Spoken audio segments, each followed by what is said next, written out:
Hello नमस्कार दोस्तों, आज हम बात करने जा रहे हैं एक बहुत बड़ी खबर। जी हाँ, बिहार में अब दक्षिण भारत से भी वंदे भारत ट्रेन चलने लगेगी। जी हाँ, वंदे भारत ट्रेन जो इंडिया के सबसे न्यू और सबसे जो सुविधा से लैस ट्रेन मानी जाती है। सभी सारी सुविधा से लैस, लगभग जहाज के जैसे सुविधा उसके इंटरनल में मौजूद रहता है और इंडिया के सबसे शायद मोस्ट कॉस्टली भी ट्रेन है और लगभग भारत के जो प्रमुख शहरों है उससे होकर वो गुजरती है।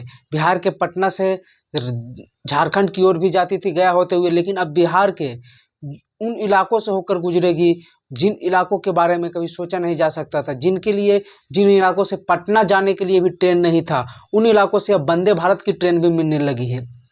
और इसका संचालन कर वहाँ के स्थानीय नवनिर्वाचित सांसद ने हरी झंडी दिखाकर किया है। जी हाँ, हम बात करने जा रहे हैं वंदे भारत ट्रेन अब बिहार के नवादा जिला, यानी कि दक्षिण बिहार के जो नवादा जिला है उससे होकर जो गुजरेगी अब वंदे भारत ट्रेन।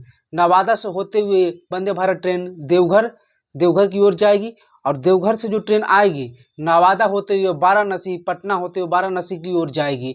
तो अब वंदे भारत ट्रेन भी जो है नवादा से होकर गुजरेगी और ये बहुत बड़ी बात है, क्योंकि नवादा से पटना के लिए ट्रेन नहीं है और नवादा से ना ही बिहार शरीफ के लिए ट्रेन है, जो कि नालंदा जिला और नवादा जिला लगभग दोनों का बॉर्डर से लगता है। हालांकि नवादा से गया की ट्रेन है, लेकिन नालंदा में कोई सुविधा नहीं है और ना ही पटना में नवादा से जाने की सुविधा है। लेकिन जब से विवेक ठाकुर नवादा के नवनिर्वाचित सांसद बने हैं, जब से उन्होंने ट्रेन खास करके रेलवे से जुड़े हुए कार्यक्रमों पर काफ़ी ध्यान दिया है।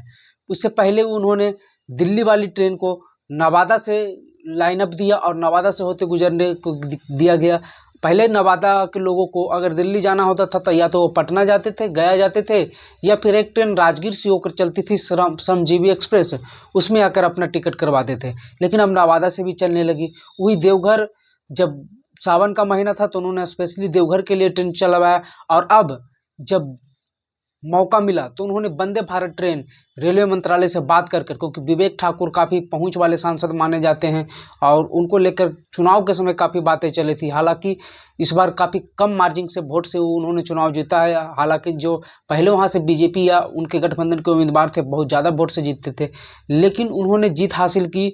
बाहरी बनाव भीतरी का भी मामला वहाँ चला, अंततः उन्हें जीत मिली बीजेपी के टिकट पर। और लेकिन जब से वो सांसद बने तो रेलवे को लेकर उन्होंने काम करना काफ़ी ज़्यादा किया है और हमेशा से नवादा में एक्टिव रहते हैं। पहले इससे जो सांसद थे उन पर आरोप लगता था कि वो नवादा के बाहरी हैं और नवादा में एक्टिव नहीं, लेकिन जब से ये बने हैं नवादा में एक्टिव रहते हैं। छोटे छोटे कार्यक्रम, जनता दरबार लगाकर लोगों से मिलते जुलते भी रहते हैं। और इसके अलावा उन्होंने नवादा में रेलवे ओवरब्रिज के लिए भी मांग की है और रेलवे ओवरब्रिज का भी शायद पास हो गया है। इसके अलावा उन्होंने और बहुत सारे काम, बारसलीगंज में एक चीनी मिल की जगह पर सीमेंट मिल लगवाया और उसके बाद फिर मतलब उसके अलावा और भी छोटे अन्य कार्य किए हैं और उनके सांसद बने हुए भी साल भर भी नहीं हुआ है और इतना कम टेन्यूर में उन्होंने अच्छे काम कर दिया। जब वो राज्यसभा सांसद थे तब भी वो नवादा के लिए काज कर रहे थे, क्योंकि उन्हें पता था कि नवादा से लोकसभा चुनाव लड़ना है, तो ट्रेन के मैटर को लेकर वो पहले से ही नवादा के लिए काज करते थे। और जब से वो ये वंदे भारत ट्रेन नवादा से होकर गुजरी है, लोगों में काफ़ी उल्लास है, जोश है नवादा के लोगों में।